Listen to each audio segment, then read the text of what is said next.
تو ناکامیوں کے نقشوں میں بھی اللہ نے ان کو کامیاب کیا. کامیابی کی کوئی صورت بنتی نہیں تھی، ہر طرف ناکامی ہی ناکامی تھی، مگر اللہ پہ اعتماد. ان کے زبان سے الفاظ بھی کیسے نکلتے تھے کہ ہمارا رب ہماری رہنمائی کرے گا، اور رب سے دعا مانگتے ربنا ہیئ لنا من امرنا رشدا، اے اللہ تو ہمارے لیے کوئی ہدایت کی صورت پیدا کر دے.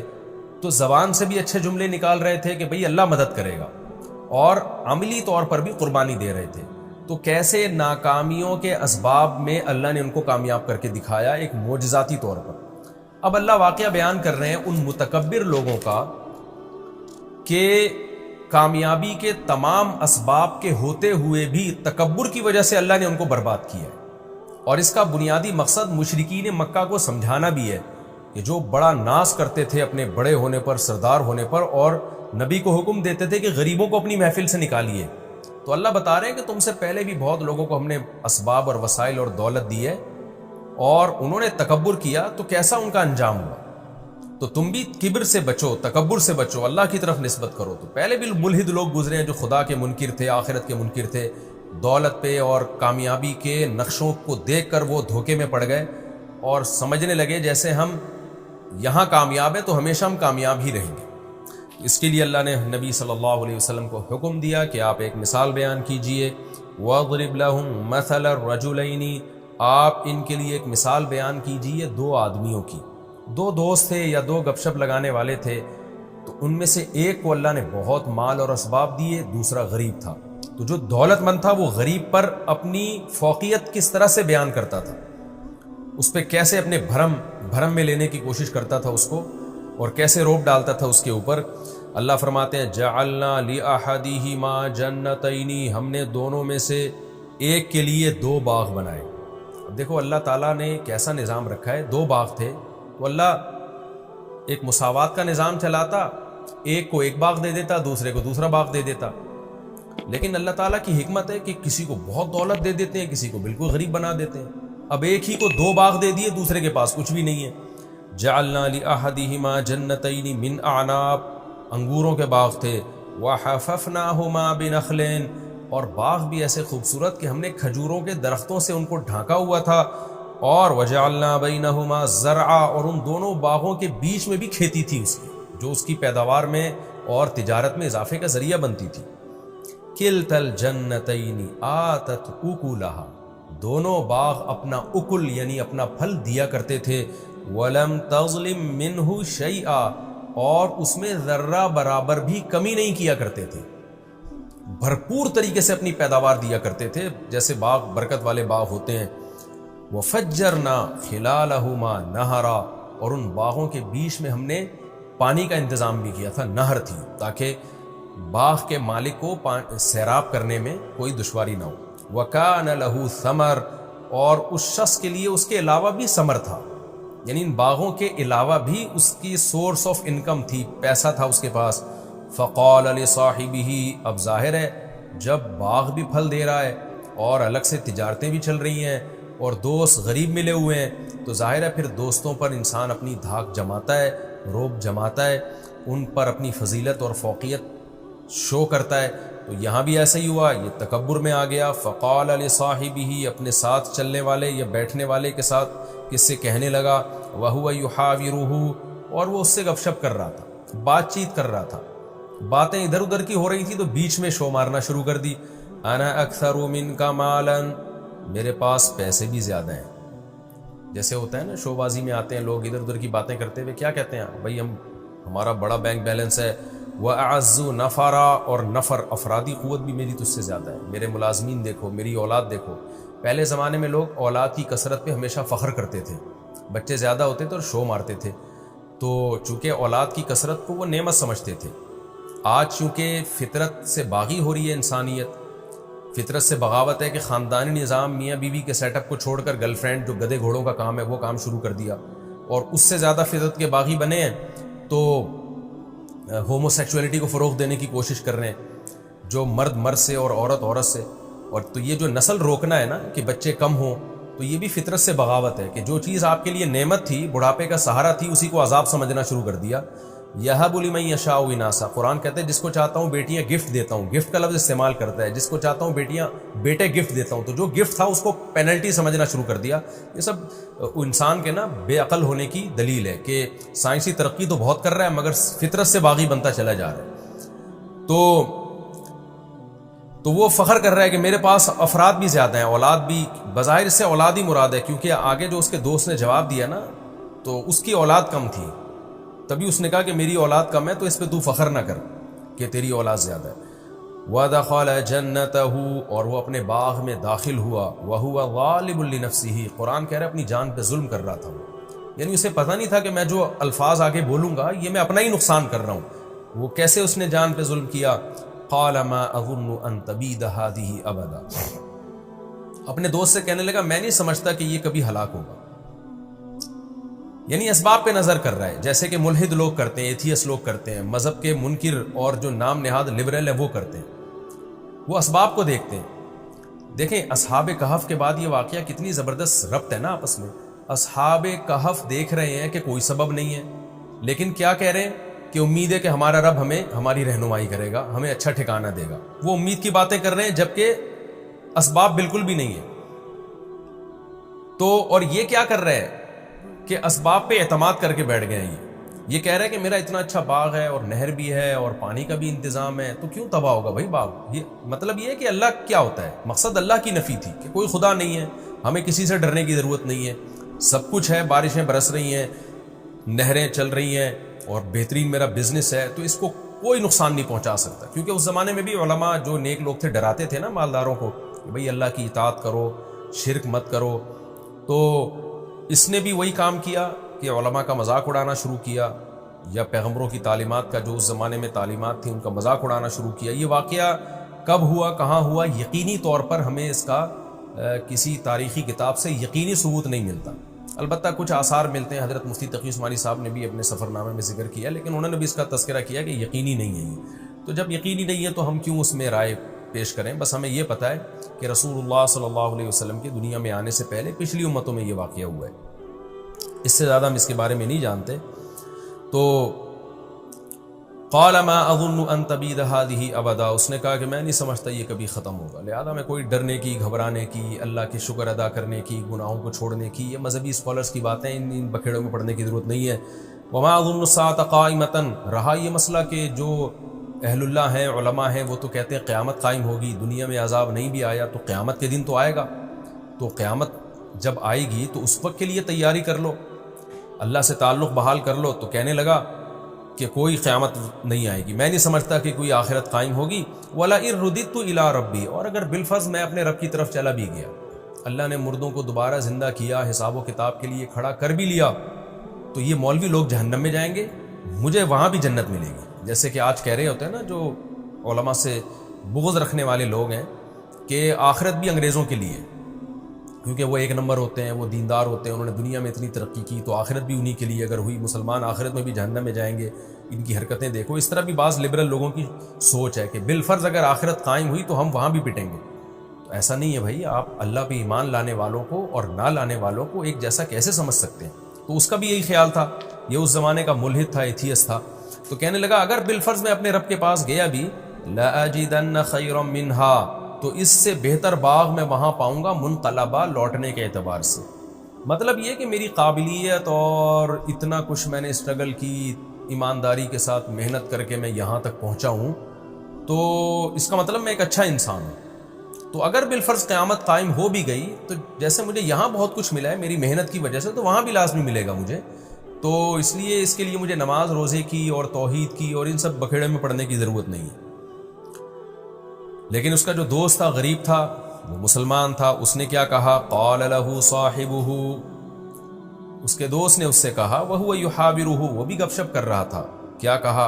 اکفرت بالذی خلقک من تراب، تو ایسی ذات کا انکار کرتا ہے جس نے تجھے مٹی سے پیدا کیا۔ کیا مطلب؟ زبان سے تو کہہ رہا ہے کہ میرا خدا ہے، لیکن تیرے عمل سے لگ رہا ہے کہ تو خدا کو نہیں مانتا۔ جو خدا کو مانتا ہے وہ سب سے پہلے ڈرتا ہے، وہ یہ نہیں کہتا کہ یہ باغ ہمیشہ رہے گا، وہ کہتا ہے کہ بھئی اللہ نے چاہا تو رہے گا، نہیں چاہا تو یہ 2 منٹ میں ختم کر دے اس کو۔ تو اصل طاقت اور قدرت تو اللہ کی ہے، تو اس خدا کا انکار کر رہا ہے جس کی یہ طاقت ہے کہ اس نے تمہیں مٹی سے بنایا، پھر پانی کے قطرے سے بنایا۔ تو جو پانی کے قطرے سے انسان بنا سکتا ہے، اتنا پاورفل، اتنا طاقتور، وہ چاہے تو تیرے باغ کو 2 منٹ میں ختم کر سکتا ہے۔ تو ایسے بے فکر ہو کے کیسے بیٹھ گیا؟ جیسے کہ آج ملحد اور ایتھیسٹ لوگ بیٹھ جاتے ہیں کہ کچھ نہیں ہونے والا، یعنی یہ اللہ کیا ہوتا ہے بھائی؟ سب کچھ اسباب سے ہے۔ تو بھی اسباب کو دیکھ کر دھوکے میں آ رہا ہے، تو تجھے کیا ہو گیا؟ اکفرت بالذی خلقک من تراب ثم من نطفہ ثم سواک رجلا، پھر اس نے تجھے مرد بنا دیا، انسان بنا کے ماں کے پیٹ سے باہر نکال لیا، جس کی یہ طاقت اور قدرت ہے، اور تو کہہ رہا ہے قیامت بھی قائم نہیں ہوگی۔ تو یہ بھی تو خدا کا منکر ہے، کیونکہ تو خدا کی طاقت کا انکار کر رہا ہے۔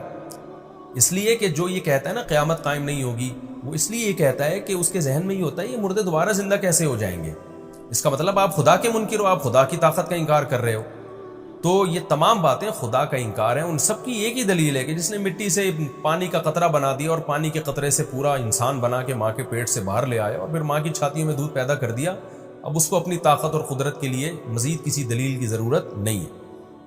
لکنہ اللہ ربی، تو یہ باتیں کر رہے کہ یہ باغ کبھی فنا نہیں ہو سکتا اور قیامت قائم نہیں ہوگی، لیکن میرا یہ کانسیپٹ نہیں ہے۔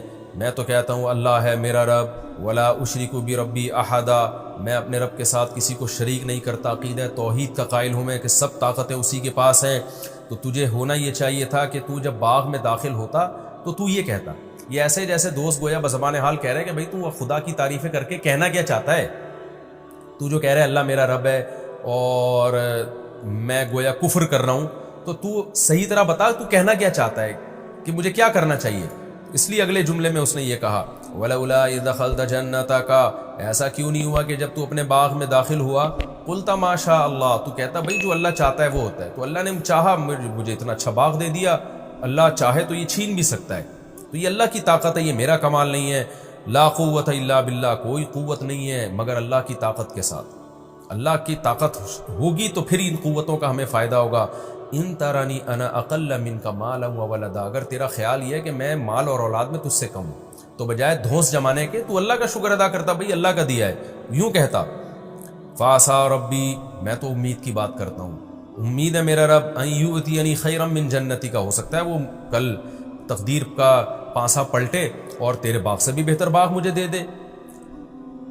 وَيُرْسِلَ عَلَيْهَا حُسْبَانًا مِّنَ السَّمَاءِ، اور تو جو اس طرح کی تکبر والی باتیں کر رہا ہے تو عین ممکن ہے تیرے باغ پہ کوئی آسمانی آفت بھیجے، فَتُصْبِحَ صَعِيدًا زَلَقًا، اور وہ چٹیل میدان بن جائے۔ دیکھیں ناکامی کے نقشوں میں بات کیسی کر رہا ہے، امیدیں والی، کہ میرے پاس کچھ بھی نہیں ہے۔ آج کسی غریب کو تانا دے تو وہ پھوٹ پھوٹ کے رونا شروع کر دے گا، لیکن اللہ بتا رہا ہے غریب کو بھی کہ بھئی بات تسلی کی کرو، بھئی اللہ نے دی ہے نا مجھے غربت، تو اللہ چاہے تو 2 منٹ میں مجھے دولت دے سکتا ہے۔ تو وہ غریب بھی چونکہ مسلمان تھا، اہل ایمان تھا، امید کی باتیں کر رہا ہے اور ڈپریشن کو ختم کر رہا ہے، اسٹریس کو ختم کر رہا ہے۔ فوراً کیا کہنے لگا، بھئی اللہ تعالیٰ چاہے تو 2 منٹ میں مجھے اس سے اچھا باغ دے دے، اور تو جو تکبر کر رہا ہے تیرے باغ کو 2 منٹ میں ہلاک کر دے، ختم کر دے۔ او یصبح ماؤها غورا، اور یہ جو نہروں پہ تو تکبر کر رہا ہے، تیرا پانی زمین میں دھسا دے اور تو اس پانی کو طلب کرنے کی طاقت ہی نہ رکھے۔ وَأُحِيطَ بِثَمَرِهِ، اس نے تو ایسی ایک بات کہہ دی تھی، اللہ کہتے ہیں ہم نے ایسا ہی کیا، اور اس کے باغ کو ہلاکت نے گھیر لیا۔ فَأَصْبَحَ يُقَلِّبُ كَفَّيْهِ عَلَى مَا أَنفَقَ فِيهَا، جو کچھ باغ میں اس نے انویسٹ کیا تھا اس پر کف افسوس ملنے لگا، اور وَهِيَ خَاوِيَةٌ عَلَى عُرُوشِهَا، کوئی رات میں آسمانی آفت آئی ہے، صبح اٹھا تو سارا باغ الٹا پڑا ہوا تھا۔ وَيَقُولُ يَا لَيْتَنِي، اور کہنے لگا ہائے کاش، لَمْ أُشْرِكْ بِرَبِّي أَحَدًا، میں اپنے رب کے ساتھ کسی کو شریک نہ کرتا۔ کیا مطلب؟ خالص توحید کا قائل ہوتا۔ خالص توحید یہی ہے کہ ہر چیز اللہ کی طرف مفوض کی جائے۔ وَلَمْ تَكُن لَّهُ فِئَةٌ يَنصُرُونَهُ مِن دُونِ اللَّهِ، اللہ فرماتے ہیں اس کی کوئی ایسی جماعت نہ بنی جو اس کی اللہ کے عذاب سے مدد کر لیتی۔ جو بڑا ناس تھا نا کہ میرے اولاد بھی زیادہ اور میرے پاس افرادی قوت بھی زیادہ، وَمَا كَانَ مُنتَصِرًا، اور نہ وہ خود اپنی مدد کر سکا۔ تو یہ اللہ نے واقعہ بیان کیا بتانے کے لیے کہ اپنی دولت پہ، اپنے مال پہ کبھی اتراؤ مت۔ وہی بات ہے جو قرآن میں سورہ معارج میں ہے نا، ان الانسان خلق ہلوعا، انسان جلد باز ہے، اذا مسہ الشر جزوعا، جب مصیبت پہنچتی ہے تو بے چین ہو جاتا ہے، بے صبرا بن جاتا ہے، اور جب خوشی پہنچتی ہے تو اترانے لگتا ہے۔ الا المصلین، سوائے وہ لوگ، ان لوگوں کے جو مذہب کو فالو کرتے ہیں، جو نماز پڑھتے ہیں، زکوٰۃ دیتے ہیں، معاہدوں کی پابندیاں کرتے ہیں، وہ کیا ہوتے ہیں کہ وہ ایسے نہیں ہوتے۔ انہیں جب خوشیاں پہنچتی ہیں اتراتے نہیں ہیں، بلکہ اللہ کی محبت میں ڈوب جاتے ہیں کہ ہمارے رب نے احسان کیا. اور جب کوئی غم پہنچتا ہے تو صبر کرتے ہیں, امید کی باتیں کرتے ہیں. جو اللہ مصیبت پہنچا سکتا ہے وہ مصیبت دور بھی کر سکتا ہے. کتنا بہترین سبق ہمیں ان آیات میں ملا ہے. اور اس میں ملحد اور ایتھیس لوگ جو اپنی ترقی پر غیر مسلموں کی سائنسی ترقیوں پہ ناز کرتے ہیں, ان کے لیے بھی عبرت کا سامان ہے کہ آج یہ ترقی ہے, کل یہ تباہ و برباد بھی ہو سکتی ہے. ہم تو ایک بات جانتے ہیں, جس خدا نے پانی سے انسان کو بنایا یہ آٹومیٹیکلی نہیں ہو سکتا, یہ خدا کا کام ہے. اور ایسے سافٹ ویئر ماں کے پیٹ میں انسٹال کر دیے اور اس پانی کے قطرے میں انسٹال کر دیے کہ تھوڑے دنوں میں وہ ناک کان آنکھ دل دماغ جگر بن کے ماں کے پیٹ سے باہر آئے اور پھر چھاتیوں میں فوراً دودھ پیدا ہو جائے. جو خدا یہ کر سکتا ہے تو سب سے اہم ہماری نظر میں اہم یہ بات ہے کہ اس خدا سے تعلق اچھا کیا جائے, اس خدا کو راضی کیا جائے. پھر اگر دنیا میں ناکامی بھی ہے تو یہ ناکامی وقتی ناکامی ہے, یہ حقیقی ناکامی نہیں ہے. اور اس خدا کو ناراض کر کے اگر آپ نے دنیا حاصل کی ہے تو اس زیب و زینت سے قطعاً متاثر ہونے کی بالکل بھی ضرورت نہیں ہے. قرآن بار بار کہتا ہے اللہ کا انکار کرنے والوں کا زمین میں چلنا پھرنا اور لائف کو انجوائے کرنا, اس سے ہرگز دھوکے میں مت آؤ. تو یہ ہمیں اس سے بہت اہم سبق ملتا ہے. اور دونوں واقعات جو اللہ نے ایک ساتھ بیان کر دیے نا, اصحاب کہف کا بھی اور یہ اصحاب باغ کا بھی, تو اس سے ڈپریشن بھی ختم ہوتی ہے انسان کی. کہ آپ ناکامی نظر آ رہی ہے ہر طرف, تو بھائی اللہ تو ہے نا, اللہ سب کچھ کر سکتا ہے. تو جو اللہ تعالیٰ نے ہمیں ڈپریشن اور اسٹریس دور کرنے کے طریقے بیان کیے نا, وہ آج کسی ماہر نفسیات کے پاس نہیں. ہنالک الولایۃ للہ الحق, میرا خیال لفظی ترجمے میں نے شاید یہ والی آیت چھوڑ دی تھی, تو خیر اب کمپلیٹ کر لیتا ہوں. ہنالک کا مطلب ہوتا ہے یہاں, یعنی اس موقع پہ. ولایا مدد کو کہتے ہیں. للہ الحق, اس اللہ کے لیے جو برحق ہے. یعنی ایسے موقع پہ جب اس طرح کی کوئی قدرتی آفت آئے تو مدد اس اللہ ہی کے لیے ہے جو برحق ہے, وہی مدد کر سکتا ہے اگر کرنا چاہے تو. ہوا خیر ثوابا, وہ اللہ بہتر ہے بدلے کے اعتبار سے بھی. وہ خیر عقبا, اور بہتر ہے انجام کے اعتبار سے بھی. یعنی اس اللہ کا بدلہ اور جو رزلٹ ہے اللہ سے دوستی کا وہ بہرحال بہتر ہے. جو اللہ انجام بھی اچھا کرے گا اور ثواب بھی, بدلہ بھی دنیا کے لحاظ سے بہت اچھا دیتا ہے. تو کیا مطلب کہ یہ جو باغ ہلاک ہو گیا اس شخص کا, تو ایسے موقع پہ مدد بھی اللہ کر سکتا ہے. اور اللہ کو راضی کرو گے تو انجام بھی اچھا ہوگا اور ثواب بھی اچھا ملے گا. تو چونکہ اس شخص نے اللہ کو راضی نہیں کیا تو اب انجام بھی اچھا نہیں ہے اور حال بھی اچھا نہیں ہے. اللہ نے کیسے باغ کو تباہ و برباد کر دیا. یہ ہمارا رکوع الحمدللہ کمپلیٹ ہو گیا. اس رکوع میں جو ہمیں اسباق ملتے ہیں, ایک تو یہی سبق ملتا ہے کہ تکبر نہیں کرنا چاہیے. دوسری بات یہ جو ایتھیس لوگ دھوکے میں آتے ہیں نا اس زمین کو دیکھ کر, حالات کو دیکھ کر کہ قبروں سے مردہ کیسے زندہ ہوں گے, حقیقت میں ایک بہت بڑی بھول ان سے ہو رہی ہوتی ہے. اکفرت بالذی خلقک من تراب. جب بھی کوئی ایتھیس ایسی باتیں کیا کرے نا ملحد لوگ کہ یہ سب مذہبی باتیں غلط ہیں, کوئی فرشتے نہیں ہیں, کوئی پیغمبر نہیں ہے, کوئی دوبارہ موت کے بعد زندگی نہیں ہے, تو فوراً یہ کہا کریں اکفرت بالذی خلقک من تراب, کہ جس خدا نے آپ کو مٹی سے بنایا, پھر پانی کے قطرے سے بنا دیا, پھر انسان بنا کے ماں کے پیٹ سے باہر نکال لیا, کتنی بڑی قدرت ہے. یہ عمل تو چونکہ ہم صبح شام دیکھ رہے ہیں نا, اس لیے ہمارے لیے یہ ہم اس کے یوز ٹو ہو چکے ہیں اور یہ ہمیں اچھمبے کی چیز نہیں لگتی. ورنہ اسی کو ساری زندگی انسان غور کرتا رہے نا تو عقل میں نہ آئے یہ بات. یہ خدا کا کام ہے یہ. تو ایسے اس کے بعد بھی یہ کہنا کہ مردے دوبارہ زندہ نہیں کر سکتا وہ خدا اور حساب و کتاب نہیں لے سکتا, یہ خدا کا انکار ہے. یہ آیت بہت موٹیویٹ کرتی ہے انسان کو. اکفرت بالذی خلقک من تراب ثم من نطفہ. باقی اس رکوع سے یہ جو ہمیں پتہ چلتا ہے کہ اس شخص نے جب اس کا باغ تباہ و برباد ہو گیا تو کف افسوس ملنے لگا اور کہنے لگا کہ کاش میں اپنے رب کے ساتھ کسی کو شریک نہ کرتا. تو کیا اس سے ہم یہ سمجھیں کہ اس نے اسلام قبول کر لیا, عقیدہ توحید کو مان لیا, یا ہم یہ سمجھیں کہ نہیں وہ کفر پر ہی مرا؟ تو ہمیں قرآن و سنت میں اس بارے میں کچھ نہیں ملتا.